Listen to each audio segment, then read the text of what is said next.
আসসালামু আলাইকুম। কথায় আছে না, পেট ঠিক তো দুনিয়া ঠিক। প্রথমে বরের পেটটা ঠিক করে নিলাম, কারণ হচ্ছে আমি আজকে এক দফা এক দাবি আন্দোলনে নামবো। বেশ কিছুদিন যাবৎ বর আমাকে কোথাও ঘুরতে নেয় না, এটা কোনো কথা বলেন তো? বলা মাত্রই বর কিন্তু গাড়ি নিয়ে বেরোয় পড়ছে, কারণ বর বুঝতে পারছে বর্তমানে এক দফা এক দাবি আন্দোলনের ক্ষমতা অনেক বেশি।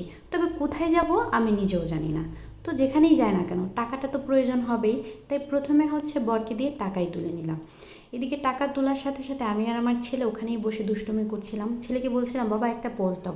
দেখেন সে কী পোজ মারছে, আমি তো পুরাই ফিদা। তবে একটা কথা কি জানেন, মেয়ে মানুষ যেখানেই যাক না কেন, সংসারের ঘুঁটিবাটি তাদের কেনার স্বাদ কখনোই কমে না। এই যে আমি এক দফা এক দাবে আন্দোলন করে গেলাম ঘুরতে, সেখানে যেয়েও আমি সংসারের ঘুঁটিবাটি কেনা শুরু করছি। তো যাই হোক, এইটা হচ্ছে মেয়েদের একটা কি বলে, বিয়ের পরে স্বভাবটা তৈরি হয় আর কি। তো এই তো টুকিটাকি অনেক কিছুই কিনছি। সব কিছু কেনা শেষে আমি হচ্ছে চলে আসছিলাম একটা ফুলের দোকানে। আর ফুলগুলো দেখে এত বেশি ভালো লাগছিল, মনে হচ্ছিল যে সবগুলাই নিয়ে নেই, কিন্তু সেটা তো সম্ভব না, তাহলে জামার টাকা সবই ফুরাই যাবে। তো যাই হোক, এইখানে অনেক খুঁজে ফিরে দেখতে দেখতে আমার হচ্ছে এই দুইটা ফুল অনেক বেশি পছন্দ হয়েছে। তারপর হাঁটতে হাঁটতে ঘুরতে ঘুরতে তো পুরো গলাটা শুকায় গেছে। এখানে দেখি মামা শরবত বিক্রি করতেছে। তো এই তো মামার থেকে ঠান্ডা ঠান্ডা 2 গ্লাস শরবত নিয়ে খেয়ে নিলাম। ভিডিওটা এই পর্যন্তই, ভালো থাকবেন, আল্লাহ হাফিজ।